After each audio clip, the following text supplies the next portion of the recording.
What I'm going to do, guys, I'm just going to share my screen straight up. I've got a bit of a PowerPoint presentation. I want to go through utilities as well about where to put in the chat if you have questions or, yeah, just some basic information. So let's get started on the share the screen thing. Okay, so thanks for coming tonight, guys. Looking forward to presenting this to you today. It's a little bit different to last time.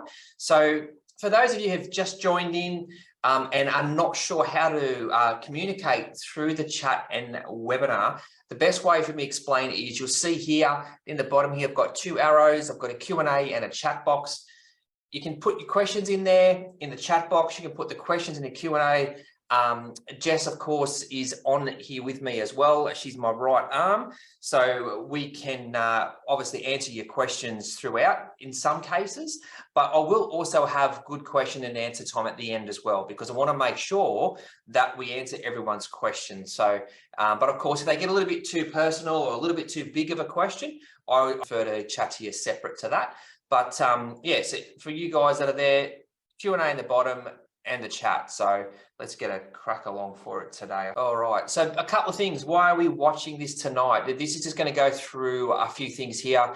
If you've been on one of these before, some parts could be a little bit repetitive, but I'd like to do that just so I explain to the new people watching this as well. So perhaps you're interested in creating wealth in a real estate and unsure how to get started. That's a really common one, why people come and watch this or come and chat to me. Obviously, we want to get a passive income stream to support your lifestyle. That's probably the biggest one. Everyone wants to quit their job at some point in the future. And of course, a common thing we get here, most of my work, clients comes from accountants, mortgage brokers, financial planners. So you may even been referred to me to watch this from one of those guys. And of course, they understand where I'm coming from. They've probably told you to have a bit of a watch to see if you're interested in chatting with us as well. That's a common thing too. Most of our business does come from word of mouth. Alrighty, guys, so that's why you're watching. And tonight I'm going to just have I'm going to go quite quickly through about me. I don't want to get stuck on that for too long. Basically go through why it's a good time to invest. The most important part for me tonight is to show you how we do it, really, at the end of the day. And most importantly, why a lot of you are here too, is to calculate your net worth. I'm going to go through a quick spreadsheet. It's just a simple spreadsheet I use for myself on how I calculate my own net worth. And it's important that you understand where it's coming from, because a lot of people think they've got a couple of investment properties, they're doing really good, but in real terms, they're not. So I like to do that net worth calculator. That's a big one for me. All right, so let's get a crack along. As far as I know, the way I do work and the strategies I use, there's not a lot of other people that use them. So end of the day, I like to create wealth through cash flow and growth properties, and not just one style of property, because it reduces your risk with your investing. And of course, less stress, I suppose, guys, is the best way of saying it. A lot less stress involved when investing the way I do. It's a bit of a simple way to do it. So this is tonight's definitely going to be worth your while. So let's get started. So for those of you who don't know, my name is Wayne Jessup. I'm the property bloke. I'm a professional property investor. I'm a buyer's agent, and I'm also the founder of the Property Bloke. So I've bought and sold over 50 properties for myself and over 2,000 for clients over the last 20 odd years. So I've been doing this for a very long time. I do believe I've got a huge experience to share with people, and that's why I love what I do. Now, most importantly, you've got to make sure who you're dealing with. So these are all my accreditations. I do have a few more, but these are the ones that are relevant to tonight for what I'm going to be discussing. So I'm a qualified property investment advisor. So that's all around property planning. Okay, so that's about making sure the clients have the right property to fit their profile, whether it's your risk profile, or whether it's your comfort zones, or whether it's your borrowing capacity. It's very important to have a full property plan in place. I have a diploma of financial planning, of course, diploma in real estate, diploma in mortgage planning. I suppose that's the best one there too. It's not about what bank you're with, it's about the structure of your loans for your investment portfolio. So I've got as I said before, I have a lot of mortgage brokers that refer me work, and obviously they do the loan, but I plan out the structure of the mortgage.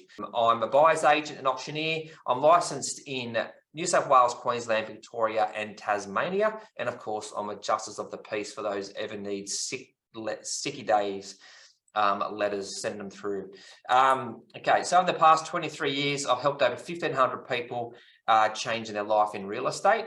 And I'm just going to show you a couple of examples here, of course. I want you to see what I've done for people. So with Christine here, she loves her job. She's not one that wants to give up working, but she wanted to make some extra money. But thanks to the system we put together for her, she's paid off a mortgage in 5 years. and set up a 28.5 grand passive income through property. She's been able to, of course, spend more time with her mum now because her mum's a lot older. She's a single person. She still enjoys working, and of course we're still building onto her portfolio as well. She's been a client of mine for about 7 years. Yeah, really looking forward to making that come together for her. Okay, then we've got Gerard. He had a really stressful job in the coal mines. What we're able to do with this guy is we're able to set up a $40,000 a year income, and of course, pay off his mortgage as well. But what this enabled him to do was to set up his own business. Now he's going really good now, but of course, to set up your own business, there's risk involved. So having that $40,000 a year coming in each year, he was able to start his business and not worry about earning an income from day one. So he's changed his lifestyle. So he's made a lifestyle choice by going out, starting his own business and generating income through business and property. Like everything, everyone's circumstances are different. So some clients come to me, they say, Wayne, I want to buy 4 properties in 12 months. I really want to accelerate my property plan, and that's fine if you can do it. And then of course, other people want to come in and say, Wayne, I want to buy 1 this year, see if I like it and keep buying down the track. And that's also okay. So there's 2 different ends of the spectrum. You've got low and high. So it depends on what sort of investor, whether you're a high risk or low risk or conservative, whatever you want to call it. That's what we set up your property plan for. Why would you do this? Why would I do this? I suppose 20 odd years ago, I was the same person chasing the same dream. I was 18 years old, which is probably 25 years ago now, to be honest. I was 18 years old and all I wanted to do was buy property. I'd already had a child by 18, so I was very keen to get things cracking. I wanted to make a difference for my family. Like a lot of us out there, I wasn't born with a silver spoon, big inheritance. I come from just the average working class family. My dad worked hard, my mum looked after us growing up, so I was very appreciative of that. But I wanted to be a little bit different. I wanted to use what was out there to generate more income for my family. Of course, my parents didn't have the luxury of the internet to learn as much as what we can today. And I suppose risk wasn't discussed as much with their parents. So as I've grown up, I've definitely shared my experience with my children and of course clients and clients' children. And I really want to see people get ahead financially. So school wasn't for me. I hated school. I left in year 11. I got told to leave in year 11 because I wasn't even going to school. And I felt that school was not going to get me where I wanted to be. So I ended up working at KFC full time to make ends meet, which I do love the old KFC. Still love it, even though I know how they cook it.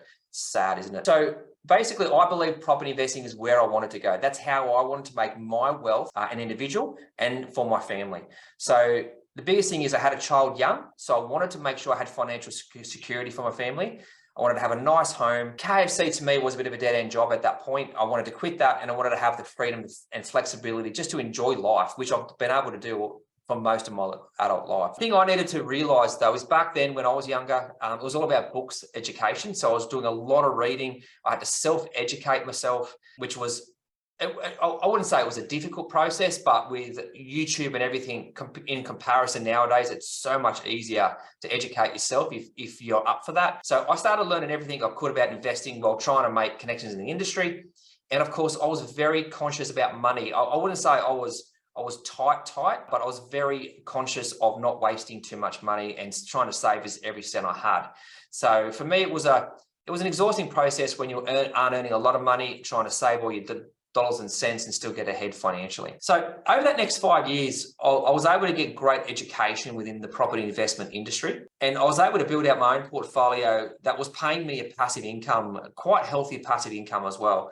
So I suppose at age 35, I could see myself, I was set at that point. But then of course, as a lot of us do, it's a common thing nowadays, after 20 years of marriage, I decided divorce was the best option for me.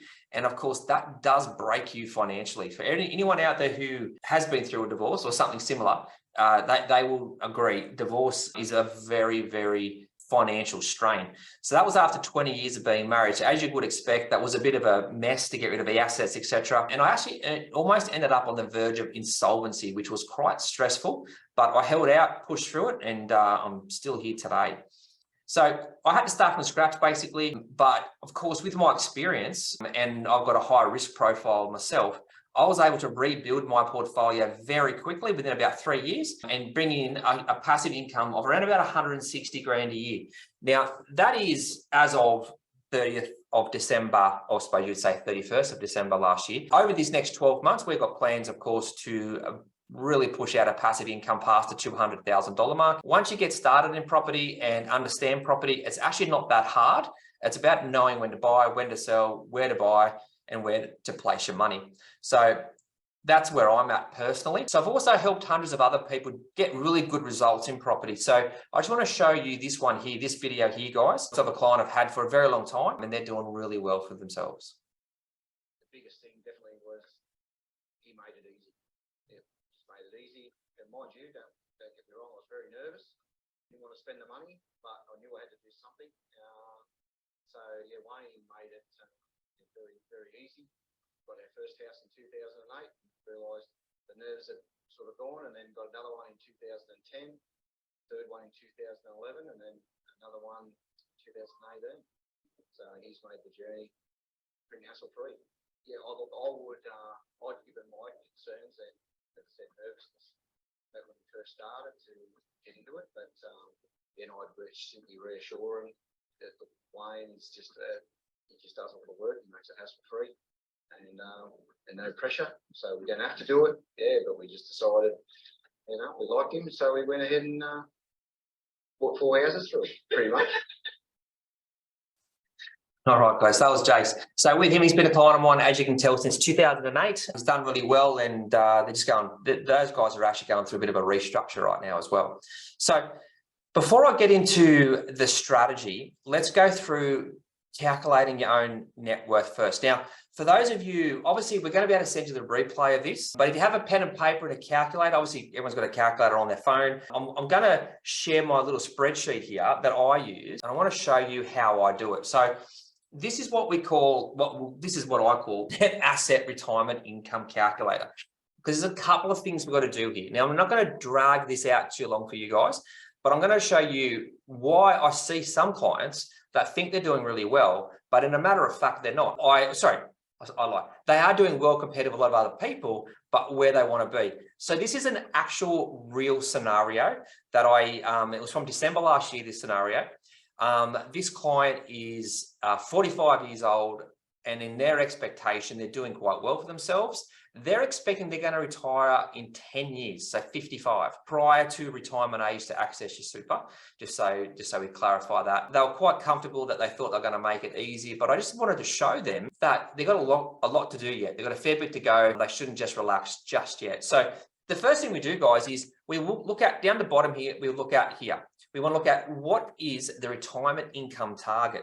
That's the first thing we have to work out. It doesn't matter what your net asset worth if you haven't got a goal at the end of it. So with these guys here, their income in retirement, they wanted to get into a $150,000 income. Now, as you can see, I work off an average of 5%, Now, obviously, we've seen low interest rates, low deposit rates in banks. That's not normal. 5% is an average. You should be able to get a property with a 5% net return, relatively comfortable, right? Now, of course, some of my properties are getting 10% or 11%. Different style of properties can get 10%. So depending on what style of property you buy, you can get a higher return. So you may not need, for example, these guys here, Mr. and Mrs. Smith here, you may not need a $3 million, what we call net asset base to work off. You may need less, but realistically, a lot of mum and dad Australians are not into high risk style property. So 5% is a good figure. It's a good average figure to use to work it out backwards. All right, so that's where we're going to be. We've got to find $3 million of what we call net assets. Now, when we're looking at down the left-hand side here, which is all our asset column, right? This is all our assets down the side. There's 3 different parts to it. So part 1 is what I call non-assets. They're non-assets as part of this retirement income calculator. And the main reason is, if you've got a home, you can't just sell off a bedroom to put into your portfolio. Your home is, you realistically, that's it. Unless you've got, say, you're lucky enough to have a $5 million home and be able to downsize, that's different.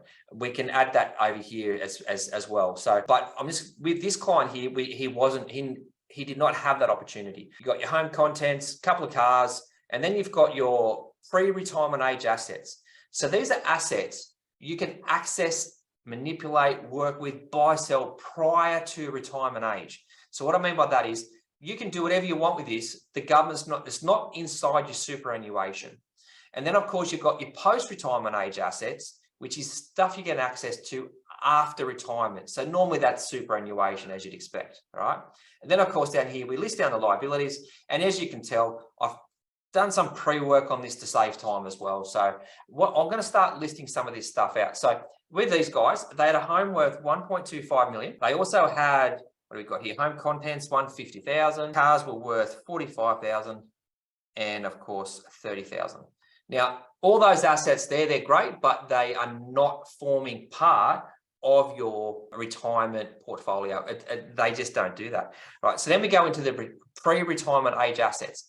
So with these guys, they had redrawing the home loan, which I do use that because in a way that's savings to me, because you can redraw it out, put it in savings tomorrow. They've got money in their offset account, which of course is savings as well. They have a bonus saver, which I would never recommend bonus savers. Any savings you've got should be offset against non-tax deductible debt first and all other debt second. So bonus savers to me is just, I'm not a big fan of them. They already have one investment property they've had for a few years worth $800,000. Of course, that's a fake address, guys. That's actually an address, I think, of one of my properties, I think. So they've got $800,000, but they've only got one investment property outside of super. Now, these guys had 200 grand in super for him. For her, she had $120,000 in super, but they also had an investment property in their super too. So they bought a property through their self-managed super fund. So listing all their assets down, it looks okay, doesn't it? It does look okay. Now, like I mentioned before, the word divorce comes up a fair bit. Now, these guys had both been through divorce, so they still had a home loan, right, of $350,000. They also had a bit of a loan still on their investment property. So they only had the one investment property outside of super. So they had 950 grand worth of liabilities in there. And then, of course, they had a super fund loan of 550 as well. Now, let's break this down for you guys. What we've got here, right, is we've got the net assets. Sorry, all your non-assets at 1.4. We've got pre-retirement age assets at 875, post-retirement age assets at 1.170. So if these guys wanted to retire prior to retirement, when you add in their liabilities down here of say 950, pre-retirement age assets, they're actually at a negative. Now, that shocked these guys. Now, don't get me wrong, they've got 10 years left, so that will get into a positive within 10 years, but it's not going to get to $3 million.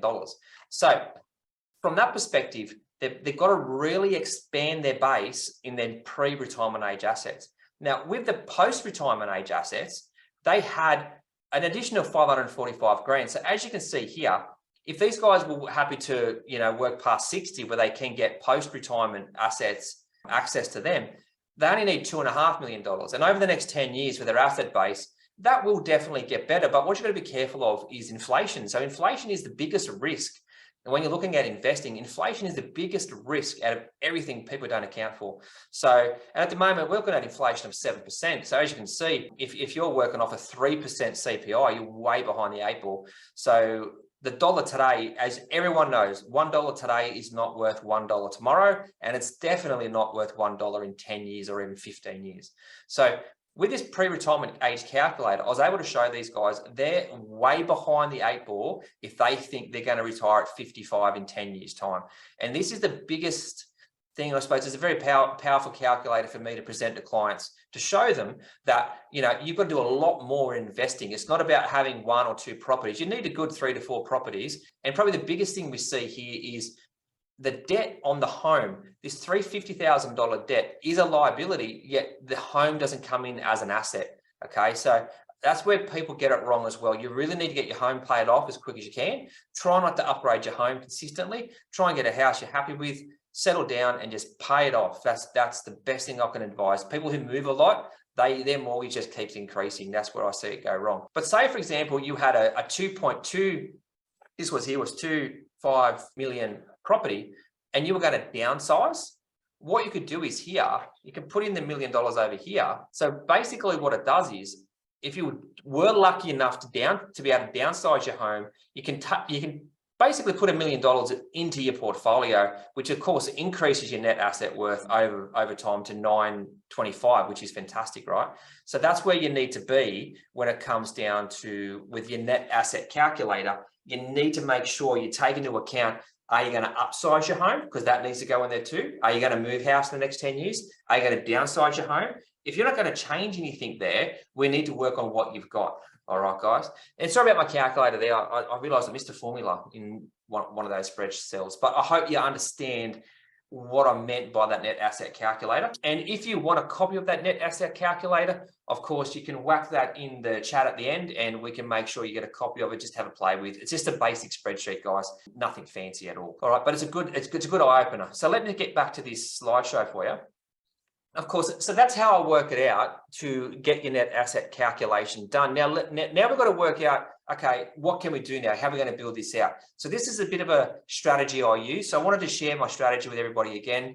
For those of you who have been here before, it's probably very similar. So yeah, you can definitely do that there. Okay, so my method. So basically the way I do things, there's a few points I wanted to break down for you. So I've got safer. So I do believe this is a safer way of building out your portfolio because you're diversifying across different markets and different styles of properties. It's definitely faster because it's not taking a lot of cash flow out of your personal funds and you're leveraging everything, especially the profits from day one as well.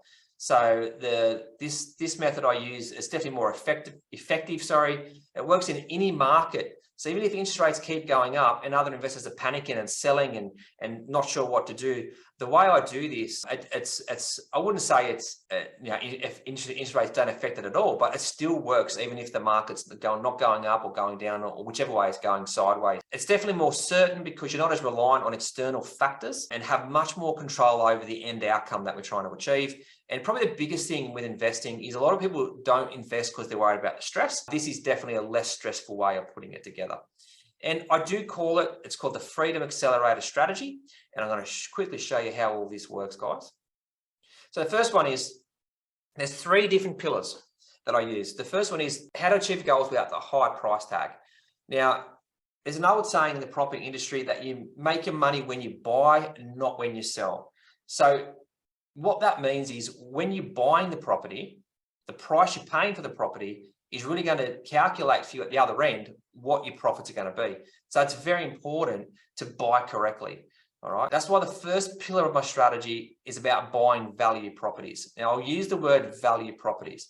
Now I've got here a few of my what we call data partners. Now for you guys who don't know what a data partner is, a data partner is basically an information source we regularly use to help us isolate certain areas that we think are good for our clients to invest.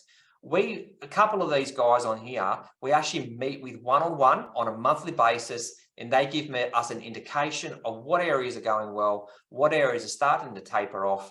It could be days on the market, it could be population growth, it could be infrastructure and employment. So all that makes a big difference to an area because we want to make sure we're investing in the right area. All right, guys. But at the end of the day, the data partners is what we use to help the areas, and then I go and step foot in that. So let's say, for example, over the next 2 weeks, I'm personally traveling 3 separate times to 3 separate destinations, basically putting my feet on the ground to see if I believe those areas are going to do what the data is saying. A value property, just so we can work that out for you, is basically a property that is in a high growth area and of course high cash flow too. It's got strong yields, great tenants, that's a quality of tenant, and it's 2 to 3 times more affordable than typical investments. So I don't go for high priced investments. So you wouldn't get me saying to a client, listen, we need to go and invest in this $1 million property. That would not happen. It's a property that requires, the way we do it. Now, this is just the strategies, the way I do it. They don't require any renovations. You move in, rent right away. They're located in some suburbs where the demographics are going through a change from working class to middle class. There's always those suburbs where obviously you don't want to be in a low income area, but there's suburbs that are going from working class to middle class. So that's a shift in income that normally draws a shift in population and a need for more infrastructure. And that's an area that we always like to look at. There's a lot of benefits to investing in the value properties. you'll definitely get good capital growth because the middle class guys have better jobs, higher incomes, and they can borrow more money and pay more for the real estate. So when they go from being a tenant into buying property, they can afford the properties that and the prices you want as a seller to achieve. You'll get great yields because you can secure the properties at what we call the working class prices and then rent them at the middle class rates. And that's all about your rent yield, guys. That's definitely what that one's about. You can normally buy 2 to 3 houses for the same price as one house in a blue chip area. And this is, of course, you wouldn't buy the 2 to 3 houses in the same spot. You diverse across different states, different suburbs, different regions. The changes in the demographics mean you'll usually get great tenants who take care of your property and cause you minimum stress. Because if you get the right style of property, you're not going to get a phone call from your property manager every month for any maintenance. You'll also get great deals, of course, because investors often ignore these areas until after the transition's happened. So that's the thing that I like to do. I like to go into an area just prior to the transition, not after. I feel as if you go into the area after the transition, you've missed the boat a little bit. And of course, I'm not into fixer-uppers. I'm definitely not a renovator. You would not get me renovating your house. I do sometimes manipulate floor plans. That's different to renovating. Manipulating floor plans is to create more cash flow. That's a lot different to a renovation. You won't get me doing a renovation as such. And normally these areas are far less volatile than a blue chip area because the capital growth is driven by genuine demand rather than investor fear of missing out. Okay, guys, that's a big one there. It's just genuine demand for the area because people want to live there.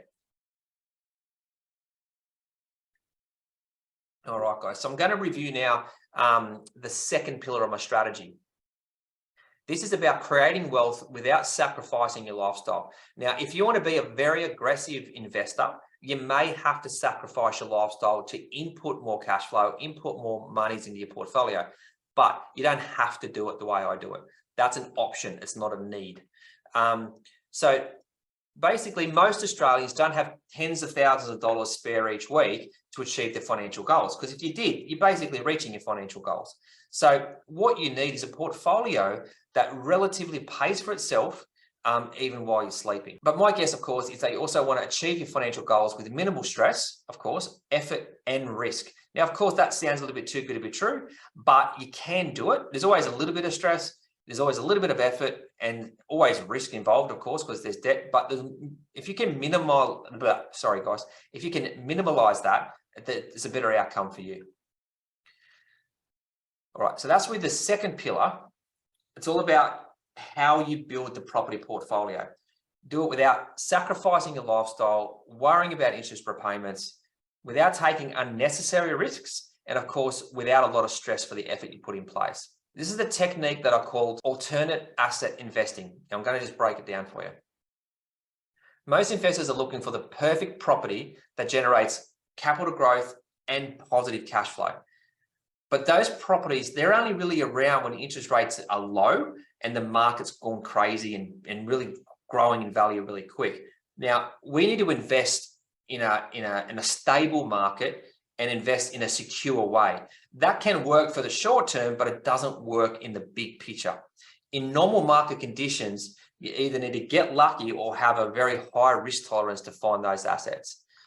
So that's why I prefer to use a safer and more reliable approach that's not dependent on just economic factors and outside of my control. I'm a huge control freak, guys. I'm a huge control freak for me and for my clients. Instead of looking for one perfect property, I like to space it out. I like to alternate. So first, we secure a cash positive property, or at least a cash flow property that potentially pays you a little bit of money after expenses each week. Often this will be an established dual income style property. So what I mean by dual income, it could be, it's not normally one tenant. You normally have one tenant, two tenants, or potentially three tenants, three separate dwellings, on the same property. Shortly after that, we go and get a capital growth style property. So that's an area where we've been recommended to go to that's going to increase regularly over time. There are areas out there, guys, that have an average of a 10% growth rate no matter what. All right. So we've seen basically through COVID, a lot of areas jumped into double figures with growth, whether it was a good area or not. But what you need to invest in areas that have that growth potential, even if the market's quiet. And again, it's normally a house and land style asset that's under 5 years old. Under 10 years old, definitely, but we try and get under 5 years old. So this is how it basically works. Instead of looking for one perfect property, we put two together and alternate the cash flow. So this might be your cash flow property over here with two separate dwellings, like a 3-bedroom or 2-bedroom. That could be giving you $100 per week cash flow. And then you might have your house and land style area in more of a growth pocket that's going to give you a negative $100 per week cash flow.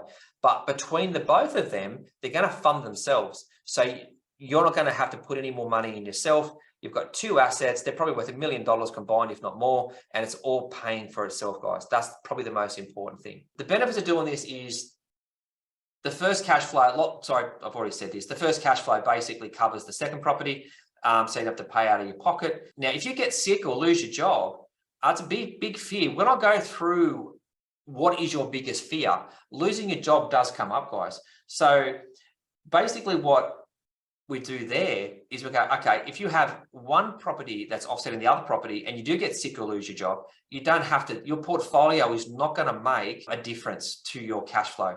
Basically, you've got to go get another job at some point, or you could sell your assets off, worst case, but your portfolio is not going to drain your cash flow. That's the most important thing, because we're investing in transitional suburbs, which I'm going to discuss in a minute, it becomes very affordable. You can buy enough property to support your lifestyle without earning a huge wage, because your portfolio is self-funding. As everybody would know now, at the moment, borrowing capacities with banks are quite difficult. It's the worst I've seen for a while. They will get better, but at the moment it's a bit tough. So we've got to jump through the hoops with the banks. You reduce your risk dramatically because your properties are diversified. Like I mentioned earlier, they're diversified between different areas, different states, different regions. Because obviously you wouldn't buy a capital growth style property and a cash flow property necessarily in the same suburb. And of course, you start getting paid from day one to help paying off your mortgage or funding your lifestyle straight away as well. Okay, so without alternative investing, you have to take big risks on regional properties that may or may not grow in the long term. That's where I see people go wrong. Even the best experts will get this wrong a lot of the time. Just as an example, if you invested in the top 10 hotspots in 2011, your portfolio would have only grown on average by 3.7%. So that's the prediction. So that's why I'm always setting foot on the ground. We look at all the data, but I go and visit the areas to make sure that they are going to grow the way they've been projected. Alternate investing it makes it so much easier to invest. It takes away a lot of the negatives that people are scared about, and it brings in a lot of the advantages that you're really needing in your portfolio. This is why I use it myself, and I always recommend it for my clients. Okay, but that's just two pillars. Now, this third one is very important for me. This is how we basically recycle properties. I call it recycling, to help grow your portfolio quicker. So this is the final pillar. For me, it's the easiest way to continue to grow your portfolio. So it allows you to increase your income, pay down debt, which is you have to pay down debt at some point. You need net asset, not debt asset. So it helps you accelerate your success. It definitely improves your borrowing capacity. And of course, there's a lot of other benefits here too. Basically, guys, you don't get me started at a barbecue. If you want to know all about it, I'll just keep talking. I call it asset recycling. And I do believe it's just as important as about where you buy, what you buy. It's also knowing when to sell. And that's what asset recycling is. So asset recycling is a process of replacing property within your portfolio. So I wouldn't call it a myth. It's definitely right. Holding property for as long as you can is definitely good. But sometimes if you want to keep growing out your portfolio and keep ahead of the curve of inflation, you need to sell properties, pay down debt, increase cash flow, which will then help you fund more property quicker. So what I mean by that is, some client properties I see, they might have 400 grand worth of equity in there. They're better off paying their mortgage off or paying down debt within their portfolio, increasing that cash flow. That enables you to buy more property and spread your assets across a larger portfolio. It just makes more sense. We use this alternate strategy that I've told you about before. We then, as that growth property gets to a certain level, this is the basic way of doing it. You could call that, this is the generic way of doing it. We sell off this growth property and pay it off the cash flow property, owning that cash flow property outright. So you could imagine if you multiplied this strategy, say 4 separate times, so 8 properties in total, if that's all you did, so you lined up 8 properties, self-funded through the portfolio, you're basically going to own 4 properties outright, giving you 40,000 on average at the moment, about $40,000 per year cash flow. Now, that's not even a hard thing to do, guys. Obviously, time works here in your favor. The more time you've got, the easier it is. But sometimes we're recycling properties earlier to pay down debt quicker, and we're growing. We've been able to accelerate people's portfolios at the back end of that time frame. So at the front end, of course, we're in there, we're building out your portfolio. As certain properties overperform, for example, and then stagnate, we may take that equity, pay down debt to accelerate your portfolio quicker at the back end of your property plan. Of course, we're relying on outside factors there a little bit of growth, etc. But it's my job to tell you when it is time to sell, when it is time to potentially pay down debt to make a difference. Basically, what you do from there is with your cash flow, like I mentioned before, it frees up your borrowing capacity to buy new growth property. And just because you've got these 4 properties owned outright, or 1 property owned outright, 2 properties owned outright, whatever it is, you can keep funding more and more. You keep growing just because you've got a certain amount of assets, certain amount of cash flow. That doesn't mean that's all you're going to have. You just keep going. Like I will never stop. I don't believe. I've been asked the question many times: when is it enough? And I'm like, it's never really enough, to be honest. I don't see where the limit is. Now, I'm not a get-rich-quick scheme, but I am a. There's no stopping me from continuing to grow financially through cash flow. All right, so here's another quick example, guys, of another couple of clients. He does the hard work for us. He does all the looking around. You really don't have any. You don't have to deal with the banks or anything like that. He just comes in and he says, "I've got one here or one there." You pick one, and he does it all for you. It's all sat down and done, and you walk away. 2 we've had, and then we've sold, and now we're on to our 3rd one that's now a dual P one, which is working pretty good for us. So yeah. And all the experience has been good. We've always had good feedback from Wayne. He's always kept up with that. That's all good. Oh, there we go. I suppose he does that. Oh, sorry, guys. Yeah. So that's an example of asset recycling, paying down a bit of debt. Without asset recycling, your portfolio would not work as hard as what you could make it work. And you will definitely sometimes take longer to achieve your goals. So it's very important with asset recycling, you know when to sell, what to pay down, and how to increase your cash flow throughout your portfolio. And this is what I do for our clients here at the Property Bloke. All right, so these are the 3 elements of my Freedom Accelerator strategy. It's alternate investing, it's buying value properties, like I mentioned before, and it's also asset recycling. Sorry, guys, asset recycling. So knowing when to sell. All right, guys. And honestly, right now, it's never been a better time. It's the start of a new growth cycle. It's a bit like, I call it planting seeds. I say this, I reckon I say this 5 times a day.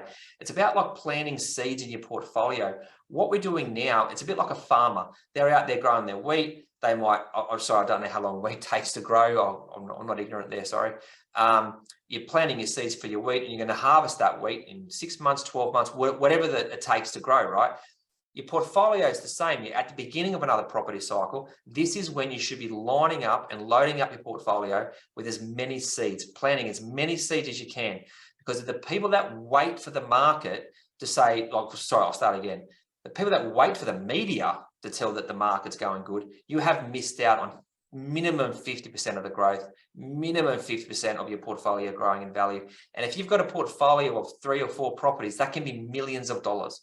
So best to stay in the market, plant your seeds. That's exactly what I'm doing. If I could go out there tomorrow and buy 5 properties tomorrow, I would.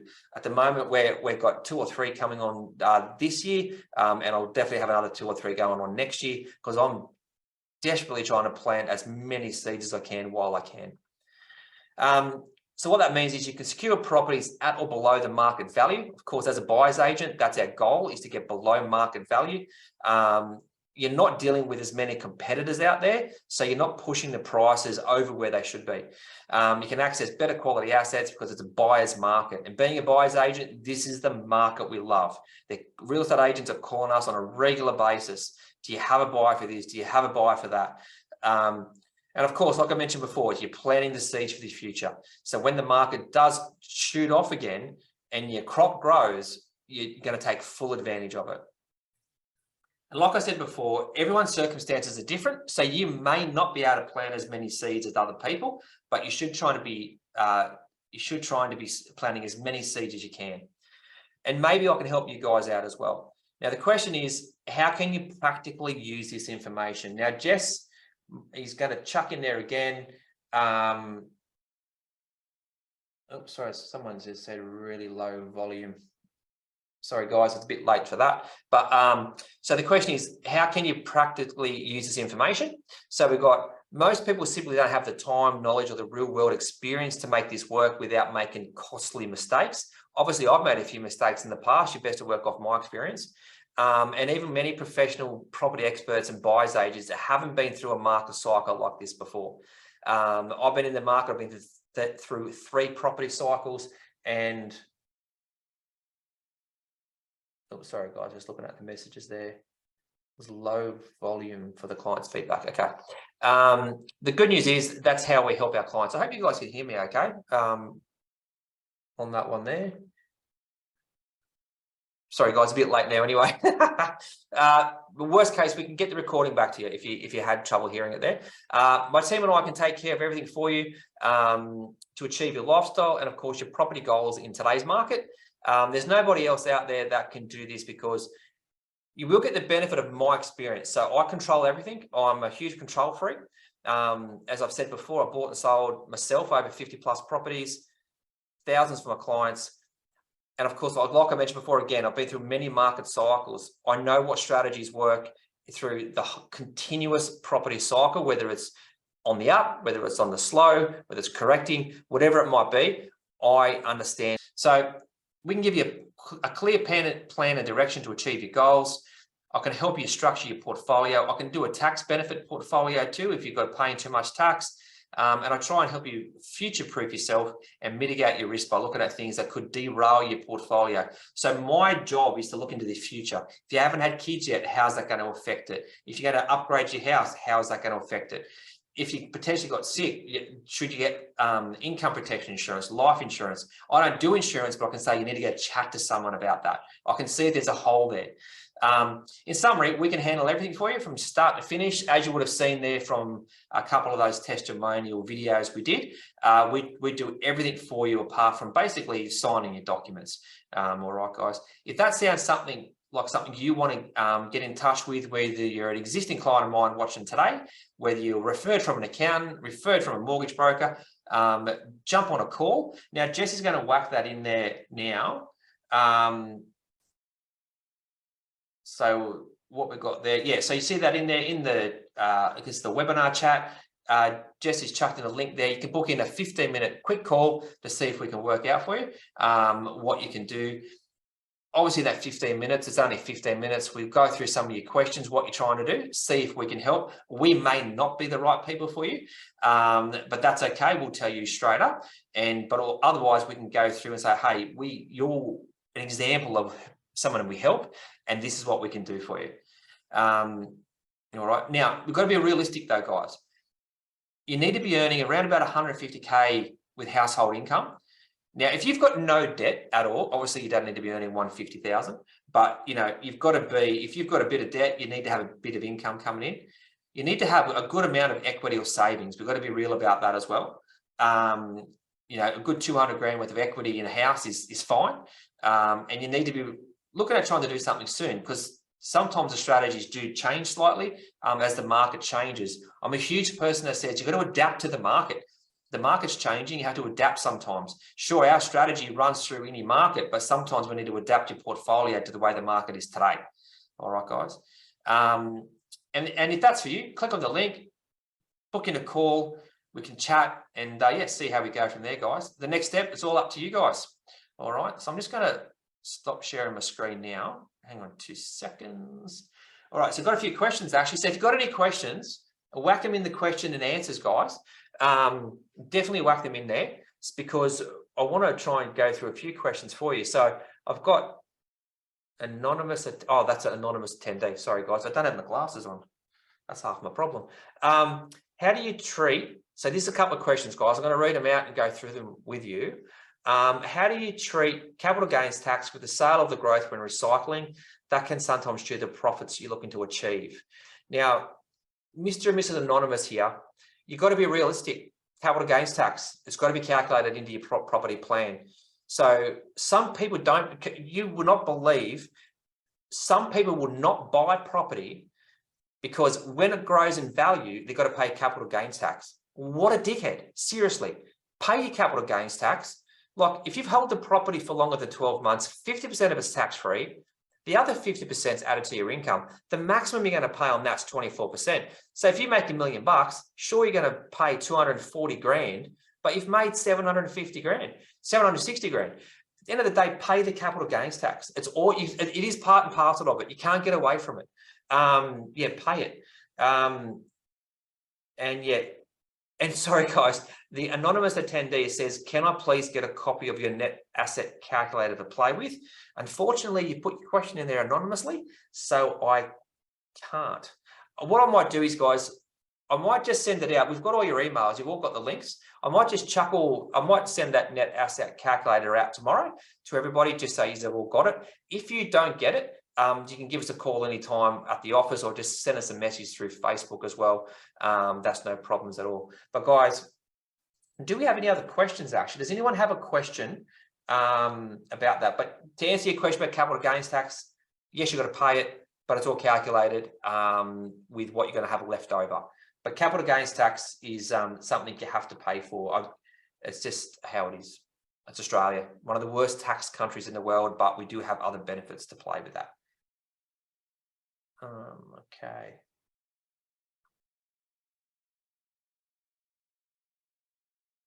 No, all right, guys. So I've got no other questions for tonight, and that's all good. So if you have any questions or you want to book in a bit of a chat, just book in there, see how we go. Otherwise, I really appreciate you listening in tonight. I do enjoy sharing my knowledge with everybody. I'll shoot out that net asset calculator tomorrow. Oh, sorry, we got a question. Just in time, Ben. Yes. Oh, no. So I've got a question here. So if bad debt is paid off, should we pay principal and interest? Yes and no. So if you've got your home loan debt paid down and you've got no car debt, no credit card debt, yes, you can pay principal and interest. The problem is with a principal and interest style loan is if you're paying principal and interest, when you're redrawing money from an investment loan, it can get a grey area with the tax office. So I always say, leave all your loans interest only. If you're disciplined enough to pay money or save money, use offset accounts. Use offset accounts. I can't say that enough. Offset accounts, what they do is they give you the luxury of you can do whatever you want with that money without affecting the tax deductibility in a negative way on the loan, on your investment loans. Unless the tax laws change in the future. But having that savings there rather than redraw, what you do with that money. So you might need to upgrade your car, for example, and that's fine as well. But that's just obviously taking back towards what we call bad debt, but everyone needs to upgrade their car at some time. But bad debt, of course, yeah, definitely pay it down, but I would use an offset account to pay off any investment debt. I always use an offset account, but you will get to a point if you're selling assets to pay down like big chunks. I'm talking big chunks, 100 grand chunks or more off cash flow properties to increase cash flow. That's totally different, but that's chunk money. It's not a regular principal and interest payment. So I always say, get your savings, save in the offset account. If you have a substantial amount of savings, or we sell an asset, pop that in the offset account because you're not sure what you want to do with it, at some point, yeah, just pay chunks of debt out because that's going to increase the cash flow of your portfolio as well. But whilst your money is sitting in that offset account, so if you had a $500,000 investment loan and you were lucky enough to sell some portions of your property portfolio off and gain another $500,000 in cash, sitting that offset account, sitting that 500 grand in that offset account or paying out that loan totally is the same end result. All right. It's the same end result as far as interest repayments go. Sorry, guys, I do drag out my answers sometimes because I just want to make sure everyone understands. But yeah, guys, too easy. I've got to hear from another question here. Do you look at properties in rural and cities? Yeah, we look everywhere. We look, depends on what you need. So some regional towns have really good cash flow. So that could be where we source a cash flow style property. Some cities, or we call more CBD central sort of areas, might be more of a blue chip, hedging on a blue chip area that might work for a bit of a growth property. But yeah, so we look at properties, us personally, like at the Property Bloke here, we look at properties all over the place. So one of my destinations I'm traveling over the next couple of weeks is Perth. Another one's Brisbane. So we look at properties everywhere. So, and it could be, you could be 1 hour out of a capital area, or you might be 20 minutes out of a capital area. And depending on what unit is it as an investor or within your plan, that's where you need to be. Another question here about commercial. Now, I don't do a ton of commercial, I'll be honest. It's a very small percentage with commercial. A lot of, it has got a high return commercial, but that does come with the potential of a high vacancy rate. So with commercial, normally we would do a commercial style investing from when you do, say for example, you've got a few properties in your portfolio, we call that your foundation. Now your foundation of your portfolio, like your cash flow and your growth property. You might have 4 properties, for example. We would call that your foundation. And you go, Wayne, I want to do better. I want to go in a bit of a higher risk category.